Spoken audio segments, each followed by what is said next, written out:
भारत में बच्चों की आबादी करीब 47 करोड़ है। ये देश की कुल आबादी का 40% है। आज देश में मासूम बच्चों के यौन शोषण की घटनाएं एक आम बात बनती जा रही हैं और एक गंभीर चुनौती का रूप ले चुकी हैं। भारत सरकार के महिला एवं बाल विकास मंत्रालय के एक सर्वेक्षण में माना गया है कि 53% से ज्यादा बच्चों को बाल यौन हिंसा का सामना करना पड़ता है। बच्चों के साथ किए जाने वाले सभी प्रकार के दुर्व्यवहार जैसे बलात्कार, यौन संतुष्टि के लिए बच्चे का इस्तेमाल या इसके लिए बच्चे के साथ संपर्क या बातचीत, जोर जबरदस्ती या बच्चे के यौन अंगों का दुरुपयोग, अश्लील बाल चित्रण या लेखन, ये सभी बाल यौन शोषण के अंतर्गत आते हैं। लड़के का, लड़की का अब्यूज़ किसी भी वर्ग के लड़के लड़की का हो सकता है। अब्यूज़ करने वाला कोई भी हो सकता है और अक्सर वो होता है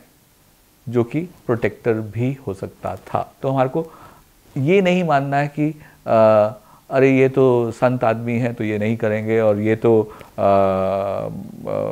डॉक्टर हैं तो ये नहीं करेंगे, और ये तो टीचर हैं ये नहीं करेंगे, या ये तो फादर हैं नहीं करेंगे, और या ये तो मदर है नहीं करेंगी। अब्यूज़र मर्द और औरत दोनों हो सकते हैं, ये भी हमें मानना है। बच्ची ने मेरे को स्कूल में जो हादसा हुई थी वो सारी बात मेरी को बच्ची बताई। डरी हुई थी, घबराई हुई थी बच्ची। मेरे को धीरे धीरे ये हादसा मंडे को हुई और ट्यूसडे को शाम को मेरी बच्ची इवनिंग में बताई, और फैन पे देख रही थी ऊपर कि मम्मी वो मेरे को लटका देगा, अंकल लटका देंगे। बिल्कुल वो एकदम बच्ची डरी हुई थी और वो बोमी करने लग गई। मैं सोची बच्ची को कि ठंडी लगी हुई है, वो घबराई हुई है। वो बच्ची 3 साल की बच्ची, वो मेरा दूध पीती थी, वो दूध बिल्कुल पकड़ नहीं रही थी। मेरे हस्बैंड आए सुबह सुबह तो मैं सारा बात बताई कि बच्ची को ऐसे ऐसे दाग, फिर भी ये माने नहीं बात को कि तुम किसी को ऐसे कैसे इंजाम लगा दोगी। तो ये गए वहाँ मेरी मम्मी जी को लेके वहाँ स्कूल में। फिर उन्होंने बताया प्रिंसिपल को कि ऐसे ऐसे बात है जी, आपके यहाँ गलत हो रहा है, कि आपके यहाँ कोई गलत हो रहा है। तो कोई किसी का आना जाना है क्या आपके? कोई मतलब ये लेडीज़ पढ़ाती थी ना टीचर, फिर यहाँ जेंट्स कोई आता जाता है क्या? मेरी बच्ची बोल रही है कि अंकल लटका देंगे, अंकल लटका देंगे। कौन सा अंकल यहाँ आते हैं? तो उन्होंने कहा कि हाँ जी यहाँ पर कोई आता जाता नहीं है, चलो हम खोल के दिखा देते हैं। तो उन्होंने टॉयलेट वगैरह सारा खोल के दिखाया। बैक से उधर राइट साइड में एक टॉयलेट जहाँ सीट बिछा हुआ था, वहाँ ने मेरी बच्ची दिखाई कि दादी मेरे को यहीं पे लेटा के और मेरे साथ ये गलत काम करता था। तो उन्होंने कहा कि नहीं नहीं बच्ची झूठ बोल रही है, ऐसा कोई बात नहीं है। उन्होंने मेरी मम्मी जी को और मेरे हस्बैंड को धक्के मार के निकाल दिया। अक्सर देखा गया है कि बच्चों के साथ हो रहे यौन शोषण को या तो अनदेखा कर दिया जाता है या फिर बात फैलने के डर से मुद्दे को आगे नहीं बढ़ाया जाता। ये भी पाया गया है कि बच्चों के साथ यौन शोषण करने वाला कोई करीबी होता है या फिर बच्चे अथवा उसके अभिभावकों का परिचित होता है, जिसके चलते वो उनके खिलाफ आवाज नहीं उठा पाते हैं।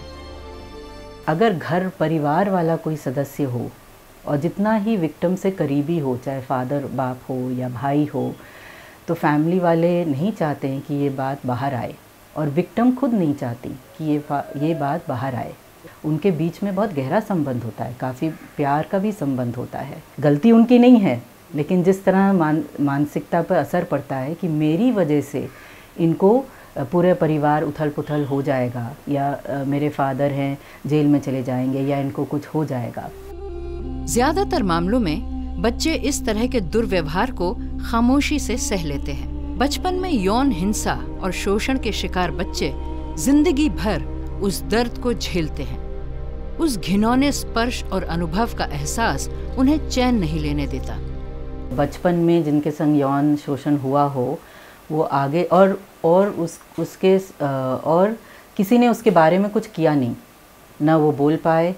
अगर वो बोले किसी से बचपन में तो उनको चुप कर दिया गया, या उनको कहा गया कि आपकी वजह से हुआ ये, या हुआ ही नहीं। तो इसका जो असर पड़ता है, अगर उसको बचपन में ठीक से नहीं हम उसको कोप करते हैं, हैंडल करते हैं, तो आगे जाके पूरी लाइफ में, पूरी ज़िंदगी में इसका असर पड़ता है। हम तो ये कहते हैं कि जिस प्रकार एक गहरा घाव होता है ना, वो जब तक भरता नहीं है वो ज़िंदगी भर आपको तकलीफ़ देता है और शायद उसका जहर भी अंदर फैल जाता है। एक लड़की थी जिसके फादर ने उसको सेक्सुअली अब्यूज़ किया, पिताजी ने, और वो उसको चुम्मी देते थे मुंह में, उसका अपनी जीभ उसके मुंह में घुसा के। तो उसका ये पैटर्न था कि वो करीब 20-30 बार ब्रश करती थी। तो बाथरूम से निकली, ब्रश करके फिर गई, फिर निकली, फिर गई, वही कि मुंह की गंदगी मैं किस तरह हटा दूं। किसी व्यक्ति के ऊपर जो असर होता है, मानसिक रूप में जो असर होता है, उनके व्यक्तित्व के ऊपर होता है। और कुछ डिसऑर्डर भी हो सकते हैं। 2 तरह के डिसऑर्डर कॉमन होते हैं, एक पोस्ट ट्रॉमेटिक स्ट्रेस डिसऑर्डर और एक डिप्रेशन। दोनों बहुत कॉमन है, पर उसके साथ साथ जो व्यक्तित्व में, कैरेक्टर में चेंजेस हो जाते हैं, उसमें सेल्फ ब्लेम, गिल्ट, मिसट्रस्ट बहुत कॉमन हिस्सा है उसके। पोस्ट ट्रॉमेटिक स्ट्रेस डिसऑर्डर में रीलिविंग ऑफ एक्सपीरियंसेस, बार बार उसी बात को जीना और उसकी वजह से जीवन संकीर्ण हो जाना बहुत कॉमन होता है। यौन हिंसा एक घिनौना और संगीन अपराध है, इसलिए भारत सरकार ने 14 नवंबर 2012 में यौन अपराध संरक्षण अधिनियम यानी protection of children from sexual offences act पारित किया, जिसको आम बोलचाल की भाषा में पॉक्सो एक्ट कहा जाता है। सामाजिक कार्यकर्ताओं और कानून के विशेषज्ञों ने इस नए कानून को बाल यौन शोषण के खिलाफ लड़ाई में एक बड़ा कदम माना है। इस कानून में बाल यौन शोषण के सभी प्रकारों को पहली बार देश में विशिष्ट अपराध घोषित किया गया है। पॉक्सो की बहुत सख्त ज़रूरत थी।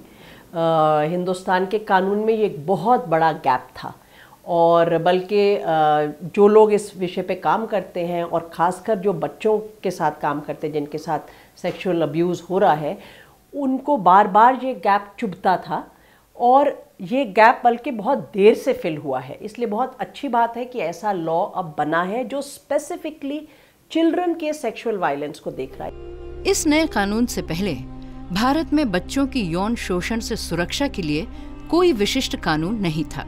वर्तमान समय में लागू भारतीय दंड संहिता यानी कि आईपीसी में भी बाल यौन शोषण से जुड़े सभी प्रकार के अपराधों को परिभाषित नहीं किया गया है। ज़रूरत इस कानून की इसलिए पड़ी क्योंकि जो भारतीय दंड संहिता है उसमें बहुत ज़्यादा ऑफेंसेस नहीं थे। या तो केवल आप छेड़खानी के लिए किसी को बुक कर सकते हैं, या फिर दूसरा सीधे बलात्कार। उसके बीच के जो बहुत सारे अपराध थे, जैसे किसी लकड़ी से किसी बच्चे के शरीर को सेक्सुअल ऑर्गन्स में कोई चोट पहुंचाना, या किसी बच्चे का लगातार पीछा करना, या किसी बच्चे को इंटरनेट या ईमेल के माध्यम से संपर्क करना, या बच्चे को छूना इधर उधर जगहों पर, वो सारे अपराध परिभाषित नहीं थे। इसलिए अगर कोई व्यक्ति उस तरह के अपराध कर रहा है तो समस्या ये आती थी कि कौन सी धारा में इसको बुक किया जाए, किस धारा में इसके ऊपर केस चलाया जाए। तो ये सारी चीज़ें ध्यान में रखते हुए 2012 में केंद्र सरकार ने ये कानून लागू किया। हिंदुस्तान में तो ये ट्रेजेडी थी कि 377 को ही इस्तेमाल किया जा रहा था, जो क्रिमिनलाइज करता है होमोसेक्सुअलिटी को, उसको यूज़ किया जा रहा था बच्चों के सेक्सुअल अब्यूज़ के लिए, क्योंकि कहीं और लॉ में स्पेशली बॉयज़ के लिए कोई जगह नहीं थी कानून में। तो ये बहुत ही वेलकम लॉ है। लड़कों के यौन शोषण के मामले पर आईपीसी की धाराएं स्पष्ट नहीं हैं, क्योंकि इसमें एक बड़े व्यक्ति और बच्चे के बीच में भेद नहीं किया गया है। पॉक्सो एक्ट में पहली बार लड़कों के साथ होने वाले यौन शोषण के खिलाफ सख्त प्रावधान बनाए गए हैं। ये बहुत ही वेलकम लॉ है, और इस लॉ में सब्सटैंटिव प्रोविजंस भी डाले गए हैं बच्चों के लिए, बच्चों की अपनी परिस्थिति को देखते हुए, और प्रोसीजरल प्रोविजंस भी हैं। वैसे भी इंडिया की जो इंटरनेशनल ह्यूमन राइट्स ऑब्लिगेशन थी under the child rights convention, उसके तहत भी इंडिया के लिए ये कानून बनाना एक ऑब्लिगेशन, लीगल ऑब्लिगेशन बन चुकी थी। यौन अपराध संरक्षण अधिनियम 2012 के तहत बच्चों के शारीरिक शोषण को विस्तार से परिभाषित किया गया है, और इसमें बाल यौन शोषण से जुड़े अपराधों का निपटारा करने के लिए विस्तृत प्रावधान बनाए गए हैं। इसमें ये क्लियरली देखता है कि चाइल्ड के साथ अलग अलग तरह की जब सेक्सुअल वायलेंस होती है, बच्चों की वल्नरेबिलिटी को ध्यान में रखते हुए बच्चों के साथ पेनिट्रेटिव सेक्सुअल असॉल्ट होता है, नॉन पेनिट्रेटिव सेक्सुअल असॉल्ट होता है, टचिंग मॉलेस्टेशन होता है और पोर्नोग्राफी जैसा का इस्तेमाल बच्चों के साथ किया जा सकता है, गलत तरीके से टच किया जा सकता है जो बच्चे के लिए हानिकारक हो सकता है, उससे मेंटल एंग्विश भी बच्चे को होती है। तो उन सब को अलग अलग प्रावधान बनाकर उनको ऑफेंसेस डिलिनेट किया गया है। बच्चों की सुरक्षा के लिए बाल यौन अपराध संरक्षण अधिनियम यानी पॉक्सो एक्ट में खास प्रावधान शामिल किए गए हैं। यह कानून 18 वर्ष से कम उम्र के व्यक्ति को बच्चे के रूप में परिभाषित करता है। हर बच्चे को यौन उत्पीड़न, यौनाचार और अश्लीलता से सुरक्षा प्रदान करता है। पॉक्सो में कुल 9 अध्याय और 46 धाराएं शामिल हैं। इस कानून के अंतर्गत अपराध की गंभीरता को देखते हुए उनके वर्गों के अनुसार दंड के प्रावधान बनाए गए हैं, जिसमें सजा या कैद की अवधि क्रमशः 5, 7 और 10 साल निर्धारित की गई है। सबसे संगीन अपराधों में उम्र कैद तक की सजा हो सकती है।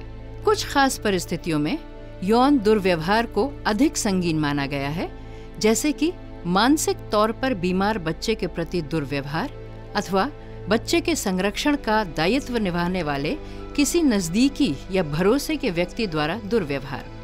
पारिवारिक सदस्य, पुलिस अधिकारी, लोक सेवक, बाल सुधार गृह के कार्यकर्ता, शिक्षक, डॉक्टर इत्यादि इस श्रेणी में आ जाते हैं। इस अधिनियम के तहत अपराधों की सुनवाई के लिए विशेष अदालत की स्थापना का प्रावधान है। इसके तहत न्यायिक प्रक्रिया में बच्चों के अनुकूल प्रावधानों को शामिल किया गया है।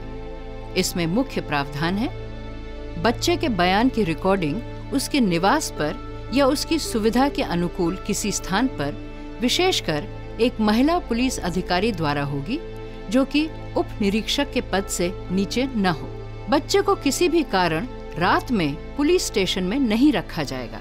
बच्चे के बयान की रिकॉर्डिंग के समय पुलिस अधिकारी वर्दी में नहीं होगा। बच्चे के बयान को उसकी मौखिक भाषा के अनुरूप दर्ज किया जाएगा।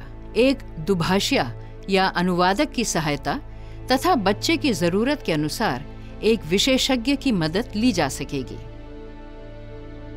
इस जो नए एक्ट है बाल जो यौन अपराधों से उनकी संरक्षण करने के, इसके अंतर्गत कुछ खास सेवाएं हैं जो इसी स्कीम के साथ लिंक्ड हैं और वो 3 विशेष मैं आपको बता सकता हूं। एक तो सपोर्ट पर्सन का जिक्र है इसके अंदर और ये एक बहुत अच्छा पहल है।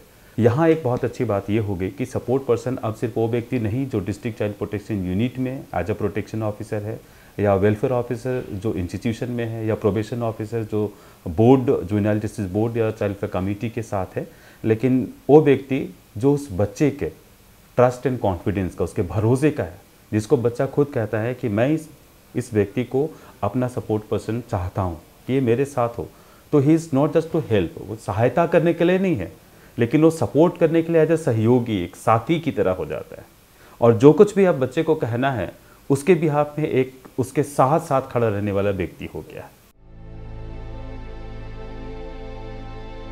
कानून के तहत किसी विकलांग बच्चे के साथ हुए यौन शोषण के मामले में विशेष शिक्षक या परिचित व्यक्ति की सहायता उपलब्ध करवाई जाएगी। यौन हिंसा के बाद बच्चे की चिकित्सा जांच होना जरूरी है।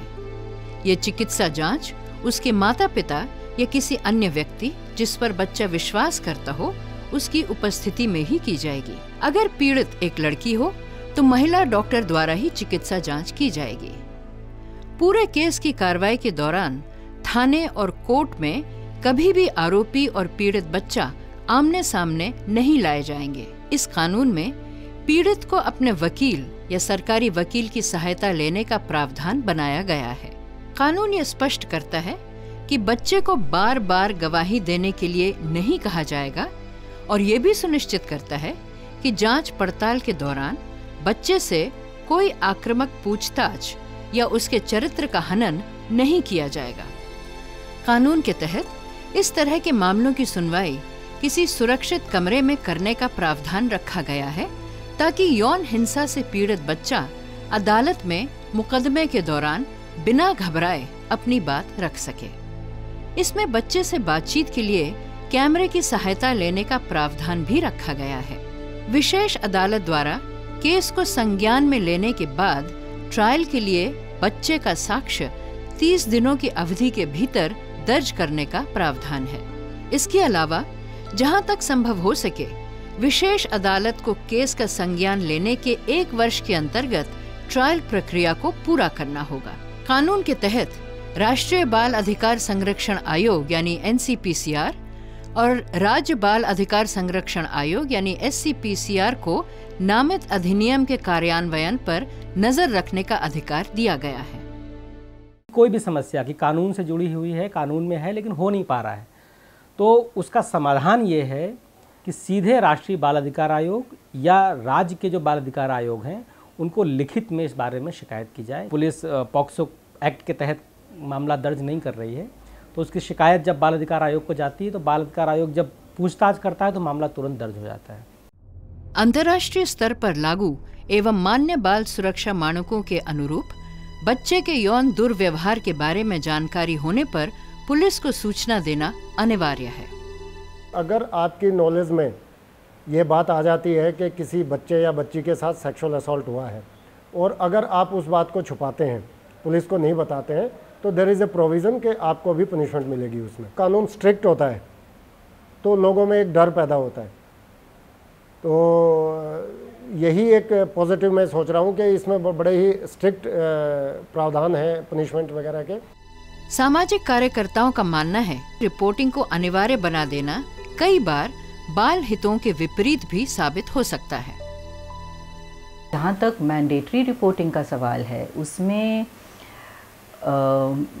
काफ़ी समस्या खड़ी कर दी है। औरतें भी आती हैं हमारे पास, चाहे 50 साल की औरत हो और उसके साथ 40 साल पहले हुआ, सबसे पहले पूछते हैं कि आप किसी को बताएंगे तो नहीं, कि जो मैं आपको एक विश्वास करके बता रही हूँ, क्योंकि बचपन में भी एक विश्वासघात हुआ है उनके साथ। तो आगे जाके उन्होंने किसी को बताया और फिर अगर उनको मैं कह दूँ कि मेरे को तो रिपोर्ट करना है क्योंकि कानून ये कहती है, तो वो मेरे पास आएंगे ही नहीं। स्कूलों में हमने देखा कि अब स्कूल ये देख रहे हैं कि हम अपने आप को, स्कूल खुद अपने आप, एडमिनिस्ट्रेशन को अपने आप को कैसे इस कानून से बचा के रखे। तो एक जो सिस्टम होता है स्कूल में, अगर हम जाते हैं और कोई बच्चा आता है जिसके संग यौन शोषण हुआ हो, तो एक उसका तरीका होता है और स्कूल ये कह रहे हैं कि भैया हमें प्रॉब्लम नहीं होनी चाहिए बाद में समस्या, तो हम तो बताएंगे ही। तो एक जो चाइल्ड सेंट्रिक अप्रोच होना चाहिए वो अब ख़त्म हो जाएगा, क्योंकि सब यही कह रहे हैं कि भाई हम तो कानून से नहीं उलझे, हमें तो रिपोर्ट करना है। मैंडेटरी रिपोर्टिंग मेरे हिसाब से केवल उन जगहों पे होनी चाहिए जहाँ पर आप किसी के कंट्रोल और अथॉरिटी में हैं और आपकी मूवमेंट्स उस जने के कंट्रोल में है और इसलिए आप बाहर जाके उसकी शिकायत नहीं कर सकते हैं। वहाँ पर उनको अकाउंटेबल बनाने के लिए थर्ड पार्टी इंटरवेंशन ज़रूरी हो जाती है। मगर जहाँ पर रिश्ते हैं, सामाजिक रिश्ते हैं, पारिवारिक रिश्ते हैं, वहाँ पर थर्ड पार्टी इंटरवेंशन के लिए बहुत ध्यान से और चौकन्ना होना चाहिए। ये नहीं मैं कह रही कि कभी नहीं होना चाहिए, हो सकता है कि एक फैमिली में एक बच्चे का यौनिक हिंसा हो रही हो और कोई भी परिवार में, अगर परिवार का मुखिया कर रहा है, कोई भी उसके बारे में आवाज़ नहीं उठा सकता, तो उन बातों को उठाना ज़रूरी है। मगर बहुत से चेक्स होने चाहिए जो फिल्टर करें इस बात को कि ये कौन है और क्यों कर रहे हैं। तकरीबन 30 सालों तक भारतीय दंड संहिता में सहमति की उम्र 16 वर्ष रही है, परंतु इस नए कानून में सहमति की उम्र को बढ़ाकर 18 कर दिया गया है।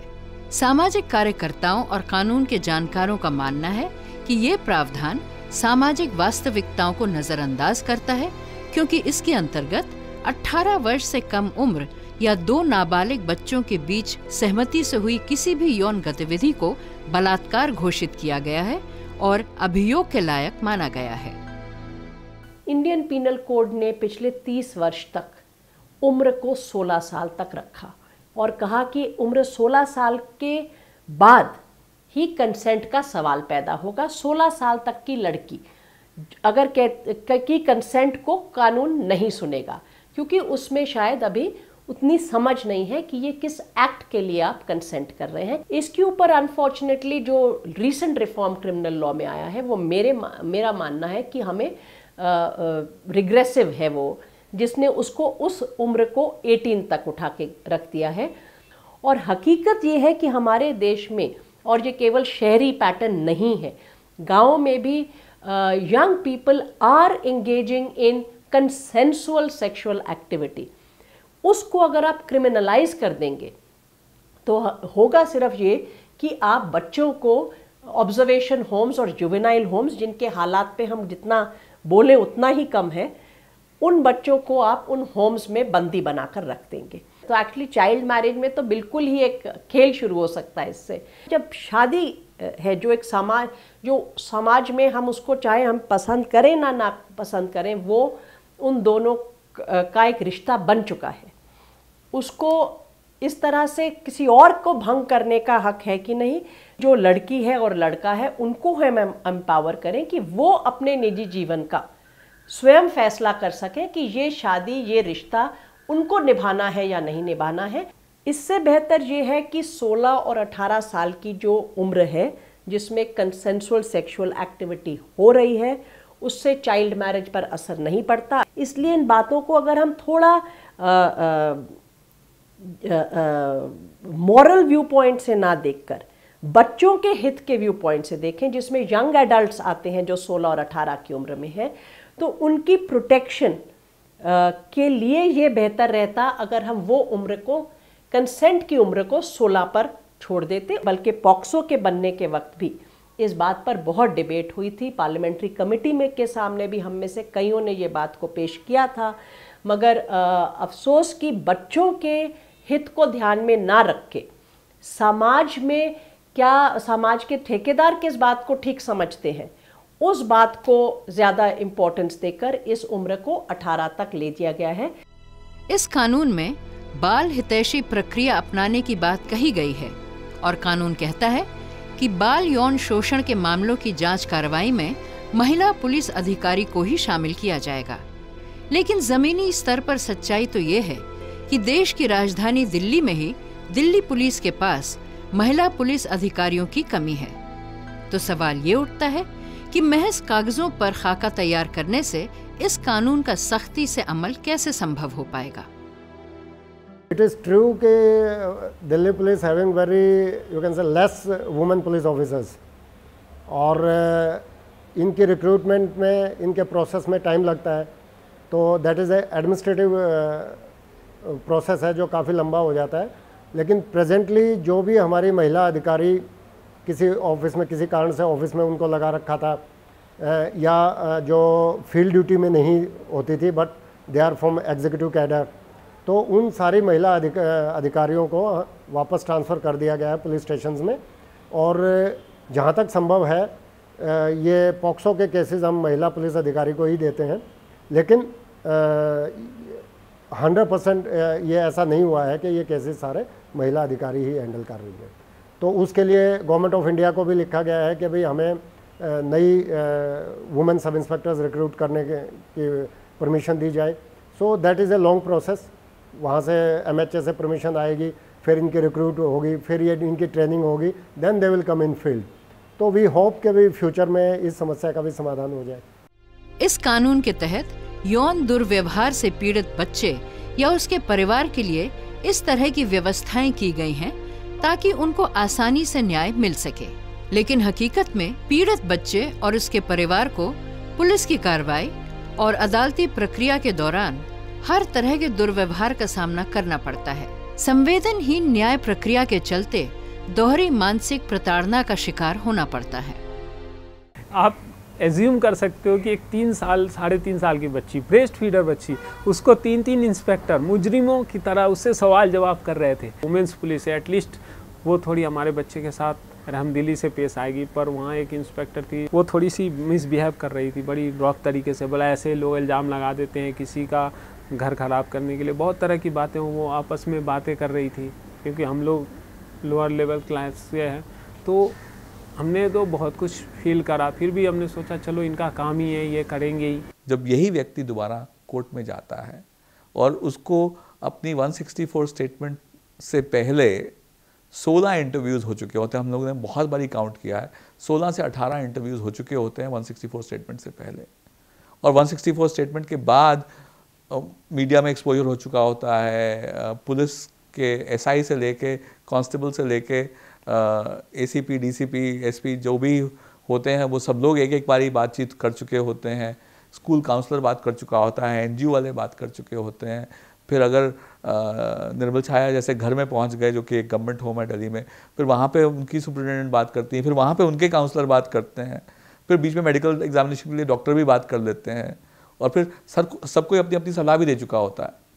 तो सेल्फ ब्लेम कितना बढ़ चुका होगा, कितना, एक शब्द होता है री ट्रॉमेटाइजेशन, कितनी बारी उनका ट्रॉमा को रिपीट करने के ट्रिगर्स मिल चुके होंगे उनको।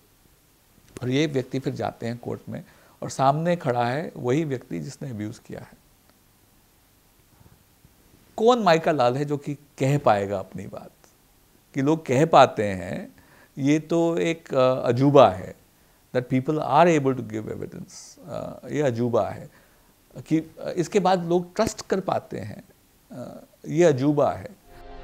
बाल यौन शोषण के मामलों पर कानून में पीड़ित बच्चे या उसके परिवार के लिए मुआवजे यानी कि कॉम्पनसेशन के प्रावधान भी बनाए गए हैं, जिसकी जिम्मेदारी विशेष अदालतों तथा राज्य स्तर की सरकारों को दी गई है। सरकारी दावों के अनुसार मुआवजे की प्रक्रिया बहुत सरल और सभी हालातों को मद्देनजर रखते हुए पीड़ितों के अनुकूल बनाई गई है।